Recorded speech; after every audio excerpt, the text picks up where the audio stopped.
How's it going, everybody? Welcome to another edition of Dating with Demoldey. I'm your host, Keith Demolder. The fourth edition, and it is a good one. We're changing genres. Still romantic, but we're doing a hit musical, that being the 2016 film La La Land, a fantastic film, one of my favorites, probably a top 50 movie of all time for me.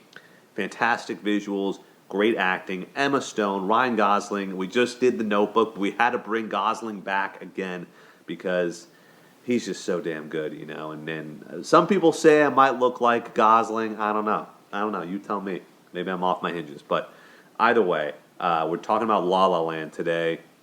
This will be more of a shorter video than some of the others. I know some of the others are around 2 hours, and I appreciate your patience in watching all of them. But this one will be a little shorter.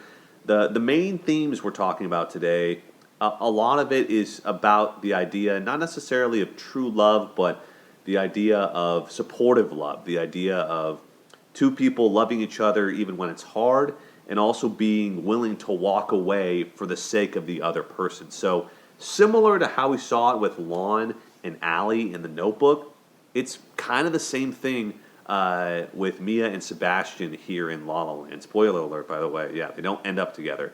But there's some really cool moments, a couple conflicts that I'll break down from the movie that I think are important to note. So yeah, with that said and done, let's get into it. It's episode 4 of Dating with Demoldey.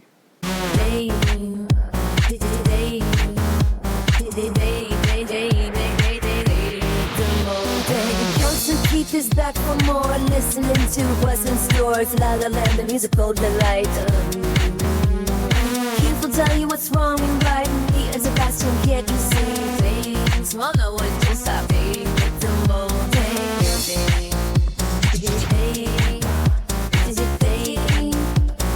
Dating with Demoldey. All right, so today we are talking about the classic musical, the testament to Hollywood and the city of angels, Los Angeles, as they call it. La La Land. It is a classic movie from the 2010s. That makes me feel old as hell.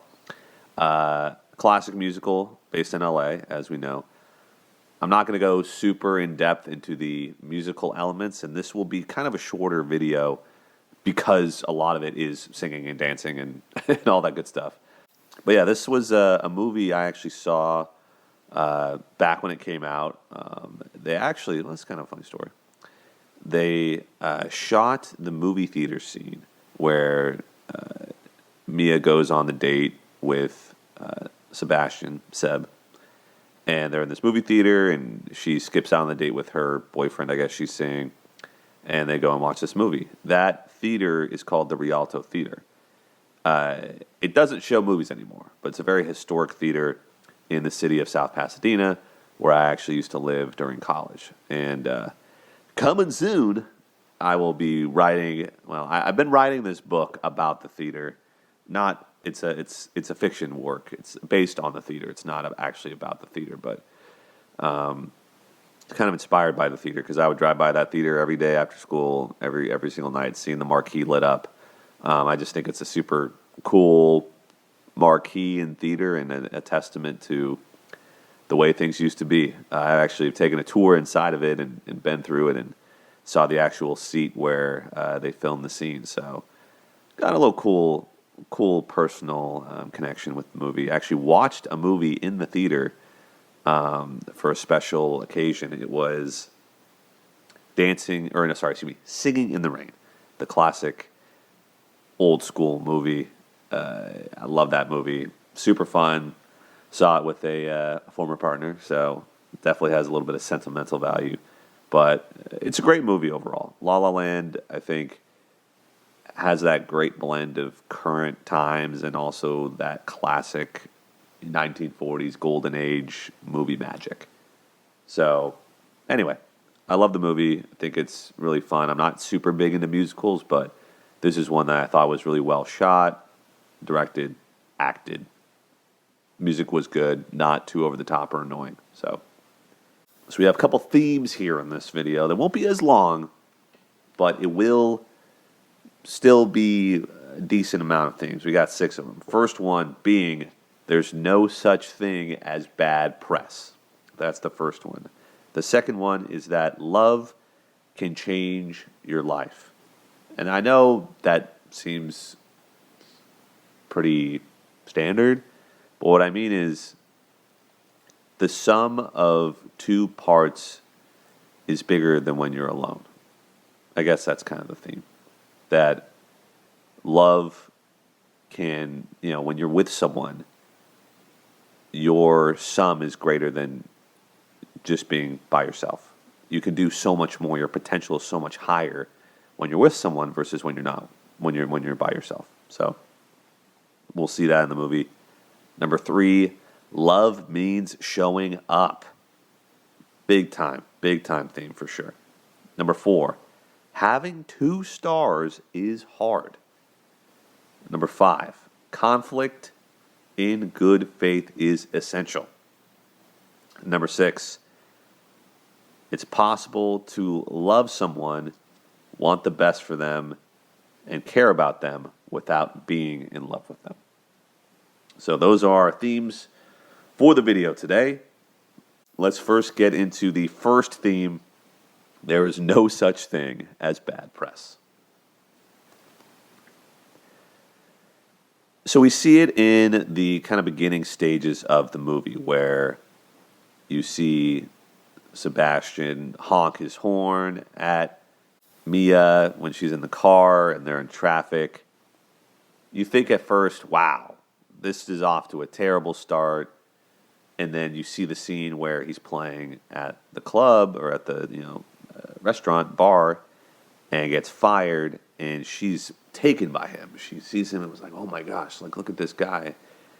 He's so dreamy playing this music, and she goes up to him, and he's pissed because he just got fired and totally blows her off. Like even it does the classic snub, and she goes, what the hell, just totally blows her off. And she's about to give him a compliment, and he just walks away. She then sees him at this party later on, and that's where they have these magical moments of, I don't want to call it hatred, because I don't think that's really what this is. To be honest, it's more of annoyance, where he was rude, he blew her off, she sees him again, because LA is a small place, even if you don't think so, and all the industry people are somehow always connected. And she sees him and was like, oh my gosh, that's the guy, and then annoys him and tells him to play Iran and starts dancing and making a fool of herself. And he gets upset and comes over to her and was like, I'm a legit musician, blah, blah, blah. But then you see it transition. So what I mean when I say there's no such thing as bad press is kind of the theme that Marshall said it in How I Met Your Mother, where he's like, the part of your brain that makes you want to kill someone is like right next to the brain that makes you want to, part of the brain that makes you want to jump their bones. And I think it's kind of true. The whole thing is that indifference, literally not caring one way or the other, is way worse than not liking someone. And I'm not here to say that, oh, if you hate someone, that actually is healthy. That's not what I'm trying to say. What I more so mean is that people are, like, I guess in this instance, but in general, like, you can't have, I guess, like, care shows up in weird ways. We see it in this example where Sebastian and Mia have this, kind of unfortunate run-in. And if Mia didn't care about Sebastian, she would have just not thought about him ever again. She would have saw him at performing, and she would have just been like, there's that guy. I remember him from last time. And then she just would have gone on with her life. And Sebastian wouldn't have, and let's say Sebastian didn't care about her, he wouldn't have come up to her and started talking to her. He would have just let it go and be like, that girl is making a fool of herself, whatever. So what I'm trying to say is they both are clearly into each other, but they don't want to admit it. They're annoyed with each other, but it's like you're kind of annoyed because you like them, and they did you dirty, and you do want to be with them, but they did you dirty, so you're like, no, I don't want to. They're kind of being, I guess, stubborn a little bit. But you see it. You see like the no press. There's no such thing as bad press, right? Because he snubs her. He acts rude to her. He kind of acts a little rude as well to her at the party. And then you see her shout to him as he's leaving. And granted, she was being annoyed by short, annoying writer dude who we all know this type of guy. He's such an LA figure. Writer guy who has big dreams, who thinks he's gonna, who thinks he's the man, but he's not. And she asks Sebastian to save him. And he comes to her rescue and gets her keys and then walks her to her car. You see them have this tap dance number, and they're watching the sunrise, and it's super pretty. Or maybe that's the nah. I don't know if it's the sunrise or the sunset. I really can't tell what they were trying to go for here. But they have this magical moment, and then she gets in her car, and he walks back. And if you notice, his car was literally parked right next to the house. So you might think that Sebastian's annoyed with Mia. Oh, yeah, he doesn't like her. As you can see, like, there's bad press, right? He's trashing her. He's all rude and stuff. No, he liked her because he walked her down all the way to the car when his car was a mile up the street, like 2 feet from where they started. So no one just walks with someone for that long, talks with them, does a dance number with them if they're not interested. So I mean this theme a little facetiously, but I think it just illustrates that if people give you their time and energy, even if it might be a little bit annoyed, even if it might be a little bit, stubborn, it illustrates that they do still care. Because if they didn't care, they wouldn't have done anything. They would have been indifferent. So, anyway, that's theme number one. And as we could see, they have this whirlwind romance. He asks her out. He finds her at the lot. They go to the club. They meet John Legend. And then they go on a date and have this magical sort of evening. So love can definitely grow. That's kind of what I put on this first theme, is love can grow, and love can manifest in annoyance, I guess. So that's theme number one. All right, so theme number two, as we mentioned, love can change your life. It's certainly true. You're better together than you are apart. And that's not to say that every couple needs to be together. And that's not to say that just by coupling up, you're automatically going to be better. Because some people can actually be worse with someone. I guess what I'm trying, this theme that I see in the movie is that when you're with someone that you love, it can elevate you to levels that you wouldn't have been able to have if you were by yourself. So we see it throughout with both of them supporting each other, at least in the early going. So she's an actress. He's a jazz musician. They both have pretty difficult careers. It's really hard to make it. Having been in the journalism world, it's certainly difficult to put your face up there and to be rejected and perform and people not like your stuff. It's hard. But we see both of them supporting each other. She goes to his jazz show. She doesn't even like jazz, but she's willing to try for him. And then further than that, she goes with him to this club, and then he smashes the sign, right? And they do all this stuff together in his pursuit of his dream of owning a jazz club. And you see her support him in that. He also supports her in her show and saying, "Hey, you should do this," or doing the one woman play. Like she gets inspired. That's you see it where she's in love with this guy and starts to put herself out there and write this show or whatever. Maybe she would have done it down the line, but I think they both can acknowledge that they both wouldn't have changed if both of them weren't in each other's lives. Or maybe they would have, but it would have happened a lot later. So my whole thing is being together being in love, being together and being in a healthy love can inspire you to change for the better, to be better. And so I really do appreciate that in this movie. We see it throughout that love really can provide invaluable support, just an insane amount of support. And we see it too with when they have kind of this falling out, right? So we'll talk about Mia and Sebastian first. So Mia has the one-woman play, and we'll talk about it in the next one, that he misses the play, and she's upset, and she runs back home to Boulder City, Nevada. But he happens to know someone. They give him a call, and so she said, I quit, don't come after me, whatever. He gets the calls from this person saying that they're interested in her. He could have just sat on it. He could have just respected her choice and, like, all right, well, she said she doesn't want it, whatever. But he loves her. He wants to see her succeed. So he drives in the middle of the night to Nevada. Yeah, it's 4 hours away from LA.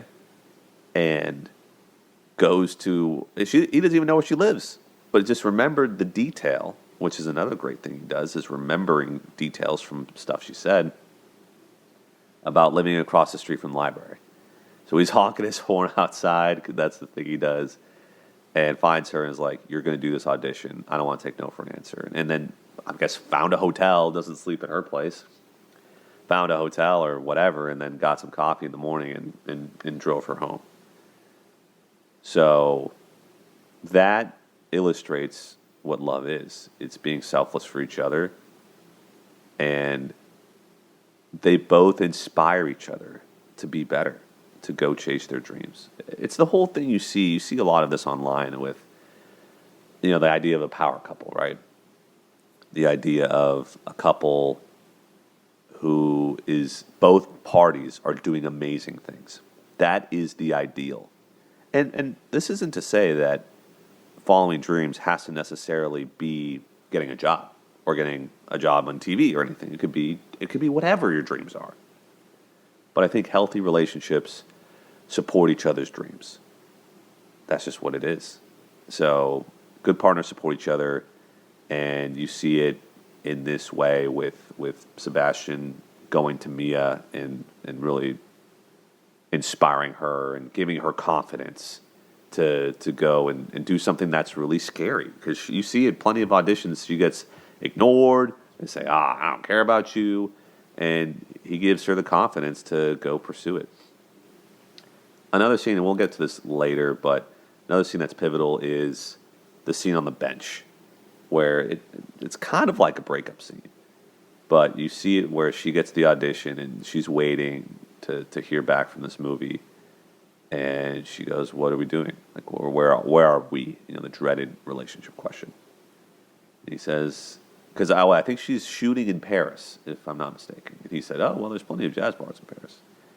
I think they kind of both realize in this moment that they're going to break up. They kind of know that their time is limited. But he's still supportive, even though he loves her. And the selfish thing would be, you should come on tour with me. You should tour with me. You should be with me, and we should do this. You should help me follow my dream. He's like, no, you need to follow your dream, and we'll figure it out. Whatever that looks like, we'll figure it out. You see later that the figuring it out was them breaking up, but that's, I guess, kind of what I'm saying, is that when you really truly love someone, you don't think about yourself. You think about them, what's best for them. And sometimes what's best for them is staying with you. But in this instance, he realizes and recognizes, what's best for you is actually pursuing your dream. So we see that with Sebastian and Mia, but then with Mia to Sebastian, vice versa, she supports him in chasing his dream of opening up a jazz club. Inspires him to, number one, talk to John Legend, saying, hey, And that's the whole thing about challenging each other. There has to be that healthy dose of challenging and supporting, accepting and challenging, right? She recognizes he's got a great opportunity. This John Legend character is a big time artist, asking him like, hey, why don't you talk to him? Why don't you see what's up? Like, that this could be a big opportunity for you. And he's like, oh, I don't know, but he eventually accepts because she knows that's the right thing for him to do, and actually designs him the logo he uses. Seb's, right? That's a huge thing. She didn't have to do that. She didn't have to make a logo for him or push him out of his boundaries or even go to the club with him. She could have been like, I don't like jazz. Jazz is dumb. You're right. Whatever. But she supports him, and I think that's cool. So, anyway, this is big time in terms of their relationship, illustrating the point that love can change your life. All right, so theme number 3 is love means showing up. It's probably the shortest of the themes, but I think it's super important in life, and it's really such a heart-wrenching scene when you're watching it in the movie about being there for your partner. And I guess we kind of see this in multiple ways. So the first time we see it is when, or I guess where the lack thereof, right, is where Mia has her one-woman play. And Sebastian forgets about it, and he has this photo shoot, and he tries to do both, and he's not there for Mia's play. And so it's really sad because you see him, making this stupid face, right, for the photographer and playing his keys. And he kind of knows. You pause it right there. He knows he's messed up. And he tries to get there to his play, and you could see Mia struggling. There's nobody in the audience, especially the one person she wanted there. And he comes at the very end, and she's upset, and she's like, it's over. And you think at first, oh, what, the relationship's over? And she says, no, like, she doesn't say yes or no, but she just says, like, this whole thing, I'm done. I'm getting out of L.A. I'm going back home. And just kind of leaves. And he obviously feels like crap, understandably, and he probably should for not prioritizing it. And so I think that's a theme that is important because we see her do that for him. Start of the tour, for his tour, she shows up to the show, and he sees her in the crowd. And, he smiles at her, and she's looking at him and watching him play. And, he's not playing stuff that he wants, but it's still a good moment because, as the theme says, love means showing up. We talk a lot, it's just me in this podcast, but I talk a lot about support and what that means in a relationship. And so I think that not even just romantic relationships, but any sort of relationship in life, showing up, it's the biggest thing you can do for someone. I mean, there's so many different things, right? And I think we think about it in terms of like events, like games and performances and stuff like that. And that's the thing you think about always. Like, yeah, I remember, when my parent wasn't there for this game, and I really needed them, and I needed their support. Kids may not show it. We definitely don't show it. And we're ungrateful little bastards. But basically, we do appreciate when parents show up because it really hurts us when they don't show up. It's one of those things, right? So I think that in terms of any relationship, being there for big moments matters. It's the whole thing of put your money where your mouth is. Actions mean louder, speak louder than words. Actions mean more than just words. And so when you put the time aside, you go there, you support them, it means everything. So the fact that Mia is there for Sebastian and is there supporting his career at his show, even though she doesn't necessarily like jazz or whatever. That means a lot to him. It's a big thing that she did. It makes it even more sad and heart-wrenching and hurtful when she's out there in a one-woman show, putting her money on the line, putting her heart on the line, her talent on the line, and he's not there for her. And I'm sure it was an accident on his part. He feels bad. He tries to make it up, tries to go there, and does make it up to her later, as we see. But him not being there was a huge, huge letdown, and something you got to be cognizant of. Your partner says, "Hey, I need you here for this thing. Can you come to this thing?" You're there. No ifs, ands, or buts about it. You got to be there. Anyway, so that's just all I wanted to say. I think, love means showing up in the big moments. And I mean, we kind of already mentioned it with the loving providing support where he goes to Boulder City. But he shows up for her in her time of need, too. She's feeling down. She's feeling dejected.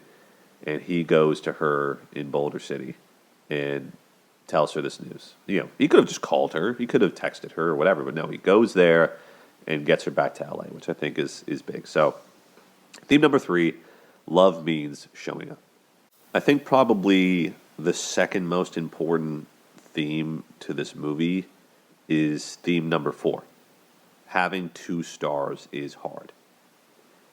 Speaking from experience, as someone who was on TV, I had to be extroverted for my career. Am I an extroverted person? I think I am, but I have moments where I can be quiet and be by myself and be completely happy and content with that, right? But I think the best relationships are a complementary relationship. You have one who's high, one who's low, one who's extroverted, one who's introverted. And so we see that with a lot of successful relationships where there's the person who yaps and there's the person who listens. And so having 2 stars is hard when you have 2 people who are both extroverted. Only one person can talk at a time. I'm not trying to sit here and say that 2 extroverted people can't work together. They can. It's definitely possible. It's definitely possible for 2 introverted people to work together. There's no hard and fast rules with love. And if I ever try and speak in absolutes, let me know. There are certain love laws, if you will, but this is one that anything can work. Anything, anywhere can work. It's all about the right combination. But this movie does show it is hard to have 2 people who are stars. Meaning, not even about like attention in this way, about like them both being extroverted and one can't get the word in over the other. That's not what I mean. But it's more like she's an actress. She's going to Paris. She's trying to make her way. And he's a musician. He's touring. So under the typical introvert-extrovert dynamic, the theory would go, and this is why we kind of see this fight happen during the green scene. Also, I mean, this is probably for a different day, but there is so much use of color in this movie, which I really think is interesting. The green shades and stuff. Like, what does that mean? Whatever. But the reason why they fight in this scene, this is the fight scene. This is really the fight scene that kind of puts into play them having trouble or maybe thinking about breaking up. And we'll get to this in the 5th one. But you see he has to go on tour, and they rarely see each other. He's working all the time and surprises her with this dinner, which is super cute, but they don't see each other, and his career's kind of taking off. She's not there. And then roles kind of flip a little bit, or I guess, she meets him at his level where she's about to get a big movie, and she says the classic line, "What does this mean for us?" And he says, "I don't know, but we'll figure it out. I'll always love you." But I bring this theme up because we see that they break up. They break up. They have these big careers and they do awesome things. She's a huge movie star. And again, there's plenty of people in Hollywood, and not that they're the beacon of healthy relationships, but that make it work. Two people who are equally successful making it work. You know, the boss couples, the power couples out there. There's plenty of them that do things in the right way. But I think that it does make it difficult when you have one person, you have both people, moving meteorically, like just going super high, but they're going in different directions.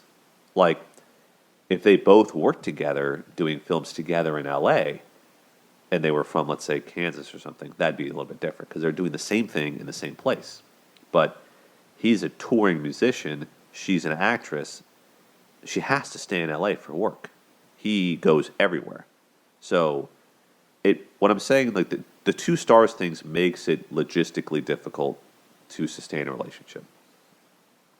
Whether that's time talking to each other or just time in general, resources, everything becomes a lot more difficult when there's two kind of alphas, two leaders in the situation.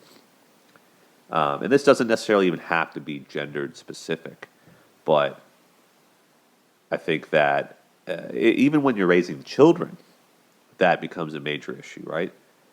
You can't have two doctors who work 80-hour work weeks also try and raise a kid. It's just not practical. It's not realistic. You could do it, but who is the kid going to be raised by? What is that going to look like? What's the quality of their marriage going to be? And I'm not here to say either that two people can't make it work if they're both working really hard all the time. I just think that it is more difficult than a more traditional relationship where one person works all the time or does like this huge thing and then the other one just kind of does their own thing. You know what I'm saying? I don't know. I always use the doctor thing. Like, for myself, if my wife was a doctor and we had kids together and she needed me to stay at home and she was making a ton more money than I was, I'd take the back seat for sure because I want to support her. I don't know. I think that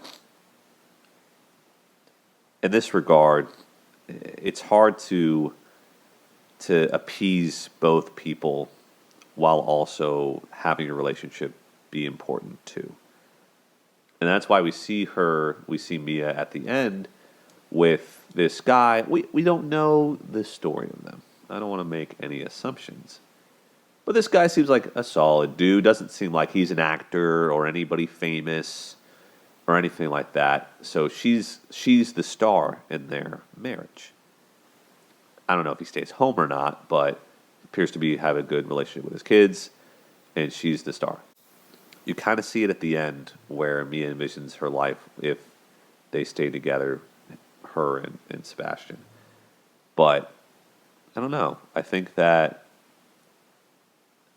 a lot of relationships at work is the one that yaps and the one that listens. And I don't know. I don't know why that is. I think it's just a reality thing of we got to make sure everyone has their role in the relationship. Like, one person is the excitement, the other person sits back and analyzes. And I don't know.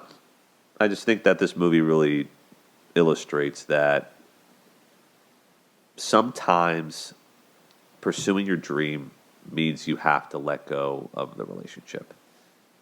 And there's nothing wrong with that. But it just highlights the reality of the situation that sometimes, like, you can't have it all. You can't pursue your dream and also be with someone who's pursuing theirs, because it will leave you both being neglected emotionally. And we kind of see that happening. He's on tour, he's never home, she never sees him, and it creates distance. And she doesn't deserve that, he doesn't deserve that. And every couple can make their own ideal scenario, but in this one particularly with Mia and Sebastian, it doesn't appear very optimally. So, because he asks her, can't you practice in Boise? And He's like, no, I have to be here. And it just, again, illustrates the tough nature of being on the road. Being a musician on the road is hard. That's why people are usually single when they do these things. So, anyway, that's theme number 4. All right, so theme number 5 is to have conflict in good faith. We talk about conflict plenty of times throughout these videos. Having good conflict is, that makes and breaks relationships. The scene I've alluded to a couple times, but now we'll kind of deep dive into it, is the scene with the green background. So it's the scene where it's fall and you'll see on the screen, but Sebastian surprises Mia at her apartment, makes her dinner, candlelight, super romantic. But you hear her on the phone, I haven't heard from you in a little bit. Hope you're okay, etc. Which to me seems pretty strange if they're in love with each other. I don't know if they're exclusive or boyfriend, girlfriend, exactly what that means, but the fact that she doesn't know where he is, illustrates to me that they've lost touch, number 1. Number 2, that he hasn't really put in a ton of effort in a communication. But I think number 3 is that they didn't talk about expectations in their relationship. And again, as I've said, it's unsure if they're exclusive. So I think that comes with its own different set of expectations. But to me, it's a bit of an issue that they didn't discuss the expectations for the tour and how this would affect the relationship. So for me, if I was Sebastian, it's like, okay, hey, I'm going to go on this tour. I got this gig. Let's talk about what this means about our relationship. What do you want? What am I willing to give? How often do you want to talk? How often do you want to see each other? What do you need? What do I need? This should have been a discussion when he first went on tour, but it doesn't seem like they had that talk. Or if they did, it was minimal. Because even if they did, it doesn't appear like he's been following through with his end of the deal. She says, I haven't heard from you. I don't know where you're at right now. You could be in this city or that city. It's not a great sign that they haven't really kept in touch. Not a great sign if they're going to try and continue to be together. Long distance, he's on tour, and I don't think his character is one to cheat on her or fool around. But I do think that it illustrates how they should really have communicated better in the process. So that's part of having conflict in good faith, right? During the scene, we see a couple of things happen that are pretty not good. The conversation starts out well. Obviously, she kisses him and is like, oh my gosh, it's so good to see you. We've all been there. We haven't seen our partner, and they come, and it's like crawling in a warm bed when it's cold out. It's the best feeling ever. He asks her about the show. She says, I'm nervous. He supports her again. Who gives a shit about all these people? You're going to do amazing, et cetera, right? So it's starting well. What happens is they have conflict about, as I said, expectations. And so he says, can you come with me to Boise? She says, well, not really. And so he kind of undermines her a little bit. And I understand. He's allowed to want her there. He's allowed to feel sad that his girlfriend's not with him on the tour, and he wants her there. His intentions are good. But she says no, which she's valid for her reasons. She can't rehearse everywhere. She has her props and her stage and needs to get acquainted with everything. It is essential for her to have a successful show in 2 weeks to prepare on the stage that she's going to perform on. So they're both valid for their concerns. He wants to see her. I'm sure she does as well, but it's just not the good timing. And so that's the issue, is that they then turn this conversation into something, again, it devolves into something personal and more, they both kind of have it, they make personal attacks, right? But this should have been a logistical conversation that was had before things happened, but now it's happening. Now reality has forced this logistical conversation to happen. What's the line? The be careful because the dildo of consequences rarely comes lubed, or something like that is the line. I think it's funny, but it's true. If you don't prepare, preparing to fail is, or failing to prepare is preparing to fail. So that's what they do. They fail to prepare for this. So now it's coming, and she kind of off tracks. Well, I mean, I guess I don't know. They're talking about seeing each other. It appears that it's not going to work in terms of this Boise thing. And she asks, "Well, is this the thing? Like, is this it? Like, how long is this tour? How long are you going to be doing this for?" Valid question. Like, what is our... Basically, they have this conversation of what is our future. And she's concerned. You can tell off jump that she's concerned for a multitude of reasons. Number one, okay, well, what are we going to do? I didn't expect this. And so he's just like, yeah, he's a little flippant and says to her, well, yeah, this is what it is. This is the big time. I've made it. I have to tour the record, and then we have to come back and record, and then we tour it again. Which, yeah, that's how bands work, unfortunately. That's how musicians make their money, is through touring. And he's seemingly upset because she's questioning him on it. And maybe before, again, because they haven't really talked about it or exclusively agreed to it, he's like, well, this is the agreement. Why are you now questioning this? So there's that. But she goes even further. And I think, she's valid and then kind of becomes a little less valid. Because she challenges him. And we've seen this throughout, but this is really the sticking point. This is like the big challenge. Where she's confused and was like, okay, you're gonna work this gig for multiple years, is what it sounds like. And he goes, yeah, this is what I want. And he's upset because she's not being supportive. And she says, well, this isn't your dream. Your dream is to own the club, the jazz club. Why aren't you pursuing your dream? Which is totally valid.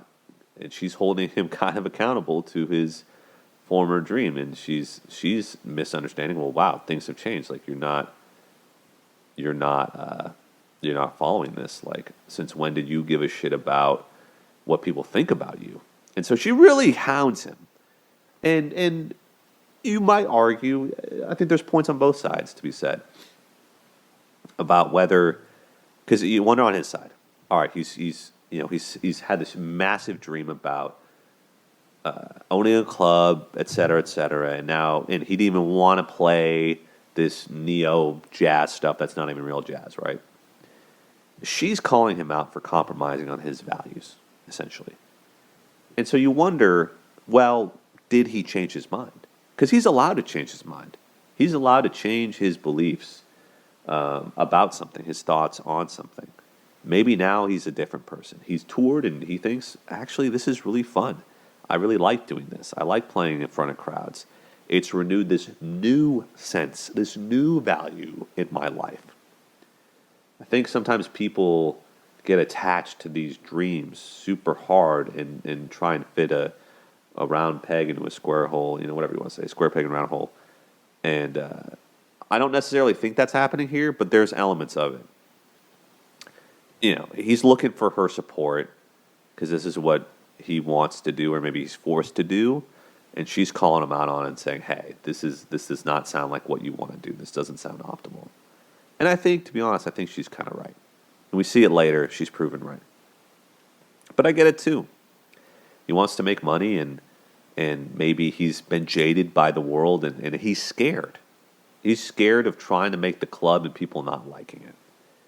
And so she's really pushing hard, and he's not taking it well, but they don't really stop themselves in the middle of this fight. They could really have, stopped themselves, because I think the idea of us, you and I, our relationship, and you and I as individual people are two different conversations. So I really wish they would have figured out themselves. Like, hey, aside from if this is what you want to do, because if you're saying this is what it is, let's figure out how do we make us okay. And that should have been the conversation, right? But it devolves into this next conversation, which is Mia's feelings on Sebastian's career and you're compromising on your dreams. I don't like that. Like, why are you doing this? So, anyway, I don't think they both have a great conflict here. You know, she kind of like laughs at him and kind of rolls her eyes and is a little bit kind of flippant and sort of, and terse, pretty stern with him. And he says, like, why are you saying this? Why are you saying this right now? And she's raising her voice and kind of, a little bit, she's upset. And I think that she says it too, like, we should be celebrating, i.e., why are you not supportive right now? So I think that what I'm trying to say is there was a time and a place for this conversation, but I think her lack of what's happening is the expectations have changed, and she feels a little bit betrayed. She had this idea of this is what we're going to be together, and now it's changed. He's changed the terms of engagement, and so I think she's upset because she's fighting for their previous shared dream, where I'm an actress and you run this jazz club. That's what happened, and so it's coming out. She says, you don't even like this music or whatever, but he's getting defensive too by saying, well, you didn't even like jazz, like, why does it matter? I'm only doing this for you. And he commits, some of these conflict sins by putting it back on her. And I don't think that's fair either. Oh, I'm just doing this because of you, because you wanted a guy who makes money. You wanted someone who blah, blah, blah, blah, blah. And that's not fair. I think she supported him to do what he wanted. And yeah, she kind of pushed him to join Keith, John Legend, in this band, and that's true. But he then throws it back at her, and I don't think that's fair. It's not fair for him to throw it back at her as if like, oh, you made me do this. This is on you. It's not on her, actually. You are a man. You can make decisions. This is your life. You don't have to do anything you don't want to. So he puts it back on her, and I don't think that's very fair at all because she's looking out for his best interest. And at the same token, she's right. He's not following his legit dreams. He's not playing the music he wants. And he says the really like mean line, number one, because she's like, when the hell did you care about what people thought about you? And he goes, like, so do you. You're an actress. Again, getting defensive and like throwing it back at her. It's key Four Horsemen, right? You're an actress. What are you talking about? Like, let's not talk about me. Let's talk about you. Again, deflecting responsibility. And so she gets upset. She's like, wow, that hurt. He's still pissed. And then you hear him say a really mean line. And this absolutely sets her off. And he says, I think you liked it better when I was nothing, because that made you feel better about yourself. And she's almost about to cry right here. And she's like, really? And she gives him a chance to take it back. Really? And he says, yeah. And she's just so upset and leaves. But obviously the hilarious timing of the food burning and the smoke alarm going off is just so poetic and symbolic of what happens. And she leaves and, goes out the front door, and he's all pissed. Also, side note, I'm going to pause it on this thing, but what is this? What is this? is this like? I mean, this looks like the biggest bread I've ever like. Is this a pot pie? Is this some sort of pizza that I just have never seen before? That thing is massive. I don't understand what he's cooking. I also thought like they were eating food currently. So is this a dessert that he tried to make and it just was it a cake or something? I don't know, but was it a fruit cake? I am unsure. But anyway, comments let me know. Point is, in this whole fight scenario, they don't fight fair. And he especially doesn't fight fair. His two comments at the end are unhealthy. They're mean, they're mean-spirited, and he should never have said them. What are you talking about? You're an actress, and I think you liked me better when I was down. And it's just so not true. And that's why she's so upset, is because she supported him no matter what. And she wants him to be his best self. There's not really ever a time where I doubt Mia's sincerity with him. She keeps him honest. There's no time where I feel like, oh, Mia only likes him because he's rich, or she only likes a man because of whatever. I think she gets, perhaps a little annoyed at his, I guess, what's the word? Big head, being pompous, or kind of being a little bit conceited, like, oh, I only must play the best version of jazz, and I will never do that, or I will never stoop down, whatever. She's saying, hey, be open to anything. And I think that's a good thing. But aside from that, she is pretty, I think she's really supportive of him and wants the best for him. And that's why it hurts so much when he says, I think you liked me better when I was down. Because it's just like, it just invalidated everything that she's done until this point, making him the logo, encouraging him to go on the tour, and be with this friend and make some money. So, anyway, I think that this fight illustrates how a more logical conversation can turn emotional and then turn hurtful in the span of, how long is this scene? 6 minutes? So you got to be careful.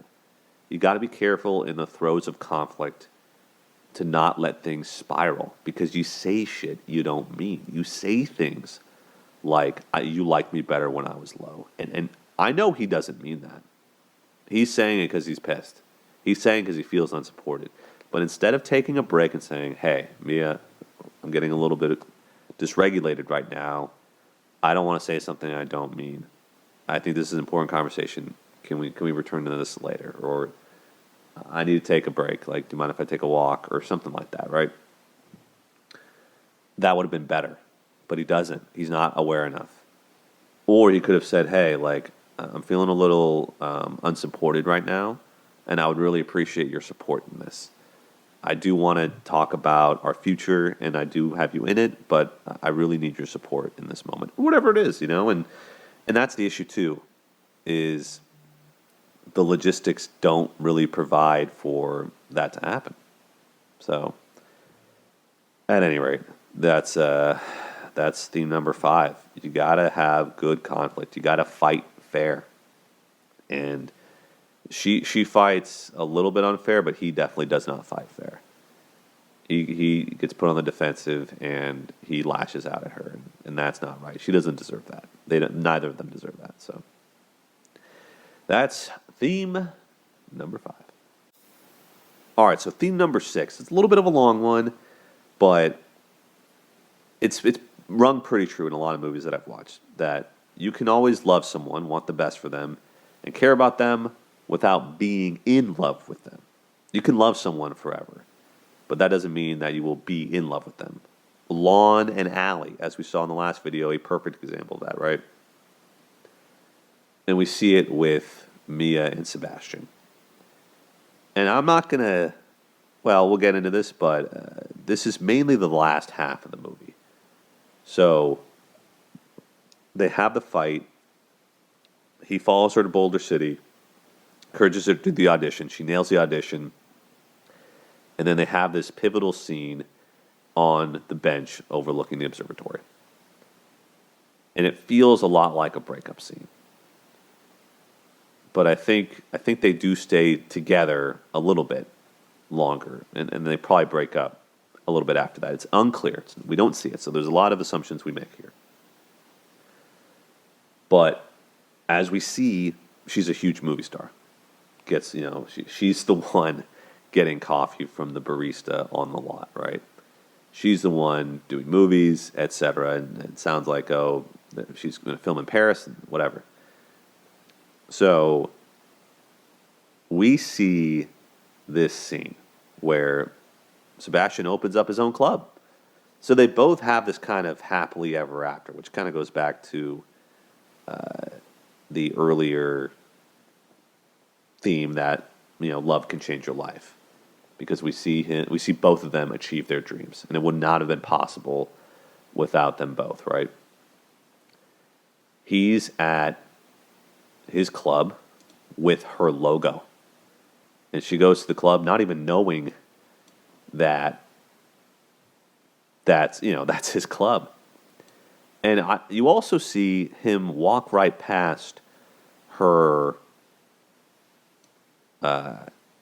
poster. So I think he knows she's a big deal, but it doesn't sound like she's really kept up with him or even knows what's going on in his life, which I think is interesting. Mind you, this is 5 years later, so they're pretty far removed. But I will say I'm a little shocked.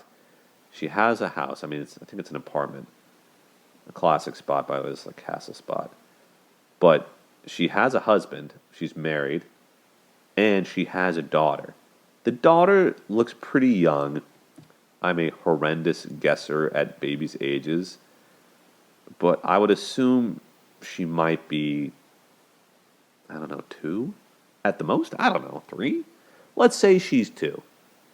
I don't know. Again, people in the comments. But that would have meant, so in 5 years, she had a baby. So that's at the 3rd year, she was pregnant and gave birth. Then you figure with this man who she's married to, how long was their relationship, right? Let's say it was 3 years. Like, let's say the very next day they started dating or something. So in 5 years' time, she finds someone, dates him, marries him, has a child. And he's living in a better place, seemingly, even though he's making, I don't know what the hell that is in the pan. But same car, but he owns his own club, which is huge. So they move on with their lives, which is fine. They don't really keep in touch, it sounds like. She goes to his club. Firstly, sees the logo, which is wild. But that illustrates to me that Sebastian, whether he wants to admit it or not, has love for her still. And it's a great logo, I might add. And maybe he came around on the logo. Maybe it was just, this is a solid logo, whatever. But I think that there's things that happen in relationships when you're in love with them, and you can't help but pay homage to it. You can't help but pay homage to it, right? So I think he really, is paying homage to their relationship by using that logo instead of the chicken and waffles thing, right? So, but you never know. It's not explicit. But he creates this club and follows his dream, a large part probably because she made him. Was like, I'm going to call you out for not doing it. Anyway, they're at the club, sits down with her husband, and she's like, oh shit, like this is crazy. I'm going to see him. He comes on stage, introduces, blah, blah, blah, and then looks out. And anyone who's ever seen their ex knows that stare.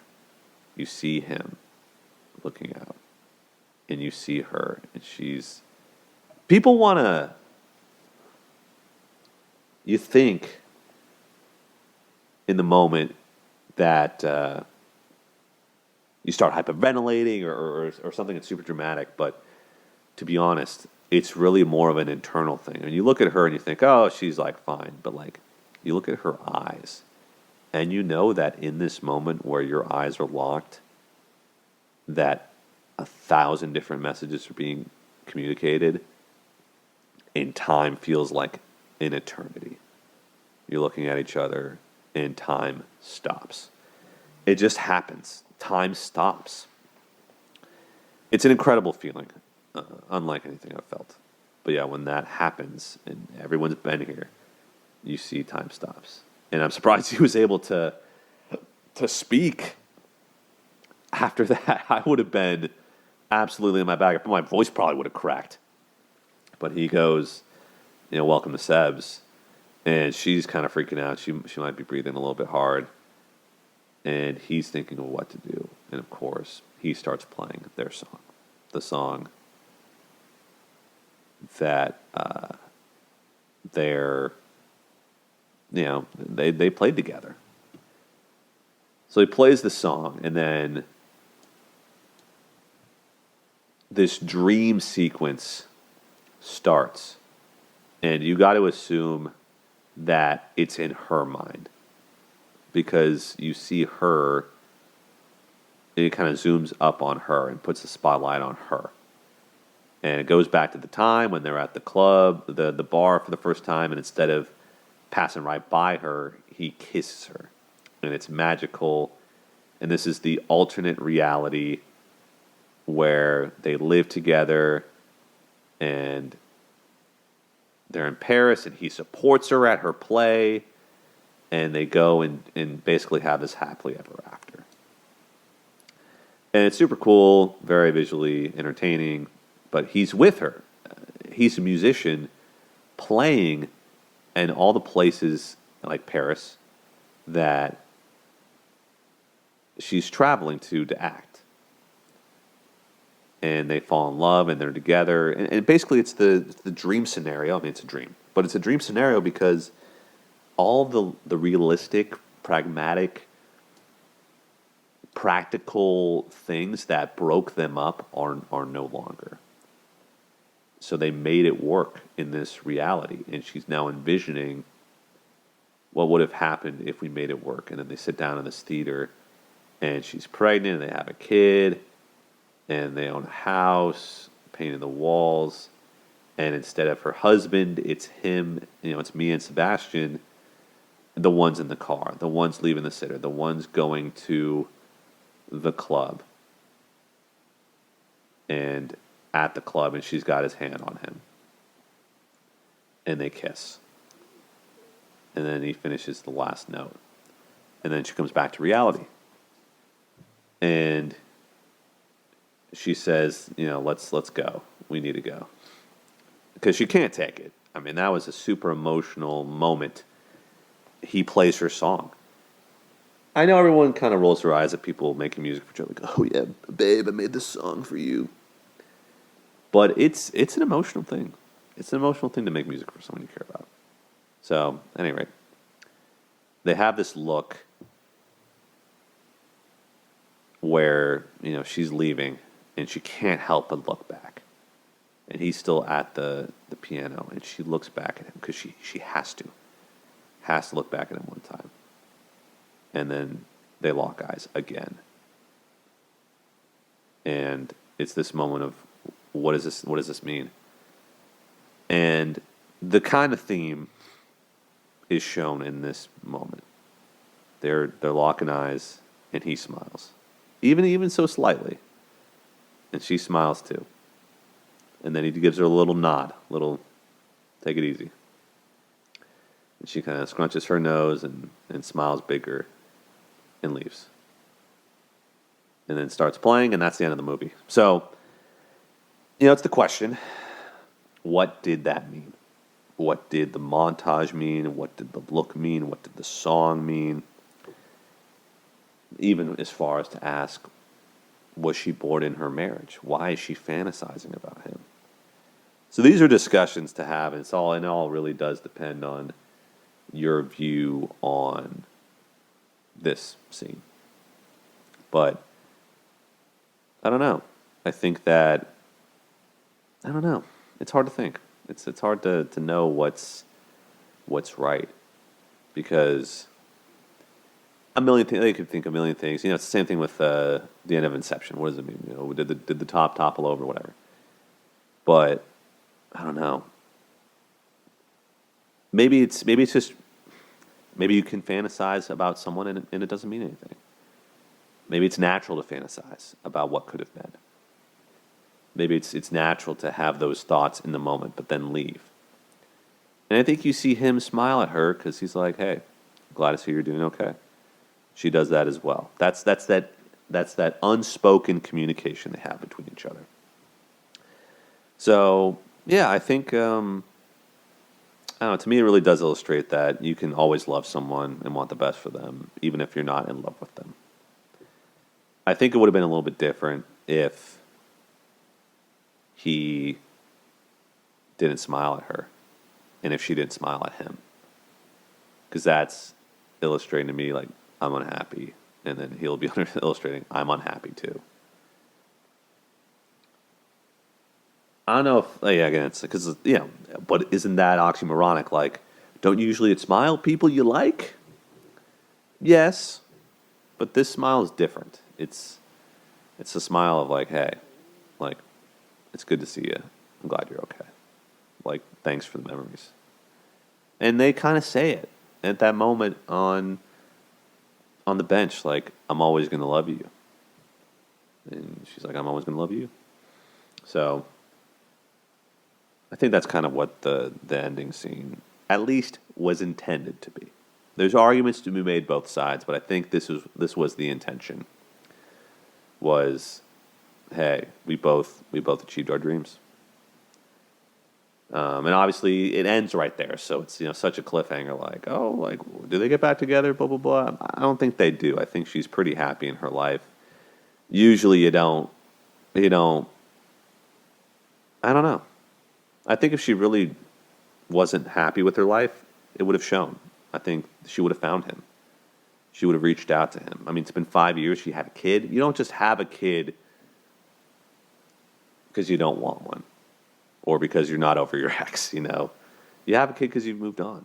Usually, if you're responsible.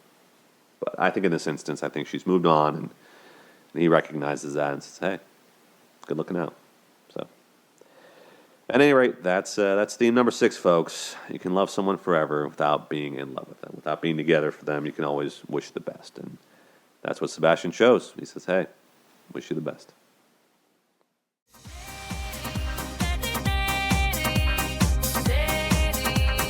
Dating with Demoldey. Nice and deep is back for more. Listening to what's in store. It's La La Land, a musical delight. Keith will tell you what's wrong and right. Mia and Sebastian, can't you see? Dating, don't stop dating with Demoldey.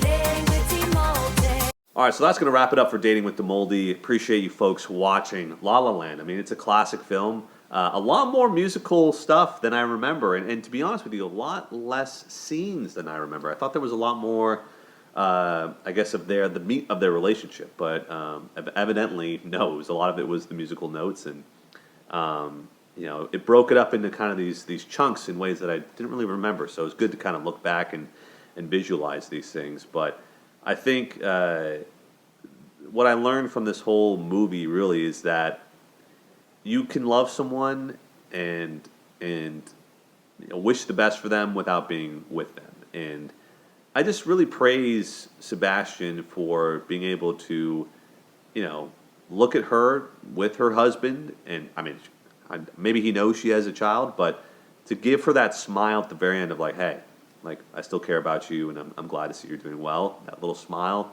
it means everything. And I think it really is a good example of how to move on with grace, how to break up with grace. A lot of folks don't really know how to do that these days.